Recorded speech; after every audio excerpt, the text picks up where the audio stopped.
not having money is the best thing in the world.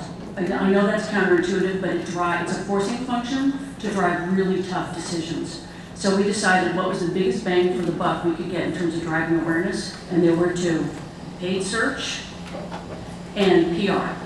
And I mean traditional and non-traditional PR, but going after bloggers as well as traditional media. That was it. Once we got some awareness going, then we did a bunch of online marketing behind that and community marketing. And then I'll go into some more comments later, but I would like to give my other panel some airtime here. To sort of also address your question, for us, the inflection point was in mid-2008 when, just to back up really quickly, when we were out talking to some VC friends of ours in sort of 2007 after we had built a product and we were just sort of getting some feedback and putting our feelers out there.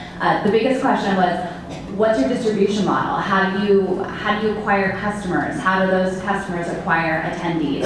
And you know, when you're asked that question enough times, even if you think you know the answer, you start to question yourself. And I remember that being such a maddening question and something that we didn't have that silver bullet answer for. You know, we thought we knew, but we weren't sure.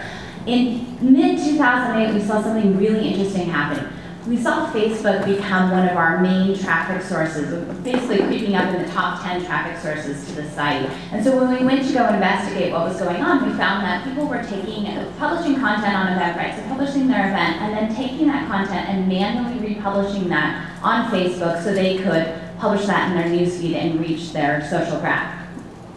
Well, that was really interesting to us, so we quickly iterated our product and were one of the first Facebook Connect partners to integrate and make that a one-button process instead of a manual process. And our work paid off in about 2 months because we saw Facebook become the #2 traffic source, only second to Google organic search, and it was 70% of that. And basically, my point is that we found our distribution point almost by accident. So events are inherently social.